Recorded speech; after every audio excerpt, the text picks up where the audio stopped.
नमस्कार. ग्रामीण वार्तापत्र न्यूजमध्ये आपले स्वागत. मी अश्विनी बुडणे. पाहुयात निलंगा तालुक्यातील एक महत्त्वाची बातमी. निलंगा तालुक्यातील कोकळगाव येथे जिल्हा परिषद आणि पंचायत समिती उमेदवारांच्या प्रचारार्थ आमदार अभिमन्यू पवार यांची जाहीर सभा पार पडली. यावेळी बोलताना आमदार पवारांनी विरोधकांवर अत्यंत कडक शब्दात प्रहार केला. माझ्या मतदारसंघाचा बिहार होऊ देणार नाही आणि कार्यकर्त्यांना विनाकारण त्रास दिल्यास गय करणार नाही, असा इशारा त्यांनी यावेळी दिला. आमदार पवार पुढे म्हणाले की कोकळगाव ग्रामपंचायतीच्या माध्यमातून घरकुल, गोठा आणि शेतरस्त्यांच्या कामात मोठा भ्रष्टाचार झाल्याच्या तक्रारी येत आहेत. या सर्व कारभाराची पुढील 3 महिन्यांपर्यंत सखोल चौकशी करण्यासाठी मुख्य कार्यकारी अधिकाऱ्यांना सूचित करण्यात असल्याचे त्यांनी जाहीर केले. तसेच अवैध धंदे आणि गुंडगिरी करणाऱ्यांना त्यांनी स्पष्ट शब्दात समज दिली आहे.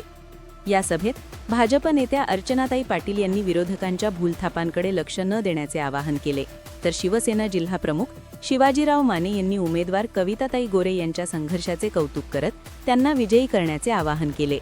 याप्रसंगी उमेदवारांसह अनेक मान्यवर उपस्थित होते. विशेष म्हणजे सांगवी, जेवरी, बामणी, धानोरा, माळेगाव, सिंगणाळ आदी गावांतील जनतेच्या मागणीनुसार तालुका पोलीस स्टेशनसह निलंगा येथे जोडून देणार असल्याचे आश्वासन दिले व कोकळगाव येथील अनेक तरुण कार्यकर्त्यांनी यावेळी आमदार पवारांच्या उपस्थितीत भारतीय जनता पक्षात जाहीर प्रवेश केला. अनेकदा माझ्या सभा झालेल्या 19 पासूनचा विचार केला आतापर्यंत तर 3-4 सभा या ठिकाणी झालेल्या आहेत. या गावाला किती दिले तरी गरजी नाही आणि एवढा लाड करून लाडानं बिघडलं एवढं करू शकतो.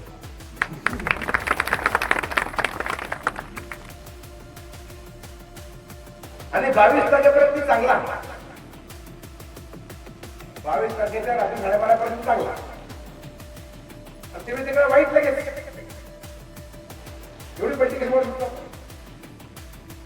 जनता वेळी समजणार. मी अजूनही त्या दिवशीला सूचित करू इच्छितो, एवढा अधिकार माझ्याकडे आहे. मी काल रात्रीपर्यंत वाट बघितली, अनेक निरोप पाठवले. मी फोन केला तरी फोन पण नाही घेतला माझा. मी सुनील भाईला पाठवलं, मी बालाजीरावांना पाठवलं, मी आमच्या खंडूला पाठवलं. खंडूला आणले. आहे, सर्व धर्माचा आहे आणि सर्व वयोगटातील लोकांचा आहे. त्याच्यामुळे मी त्यांचंही आज भारतीय जनता पक्षामध्ये आज मी त्यांचंही स्वागत करू इच्छिते.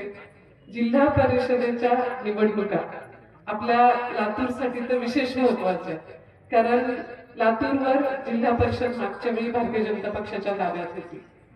आता आपण गेले अनेक दिवस प्रचाराच्या माध्यमातून बघताय की भावना विवश करणं, खोटे पोस्टर्स, बॅनर्स लावणं आणि वेगवेगळ्या गोष्टींची भूलथापा करून मत मागणं हा विरोधकांचा आवडता छंद झालाय. आपल्याला त्याच्या ग्रामीण वार्तापत्र या चॅनलला लाईक, शेअर अँड सबस्क्राईब करून बेल आयकॉनचे बटन दाबा.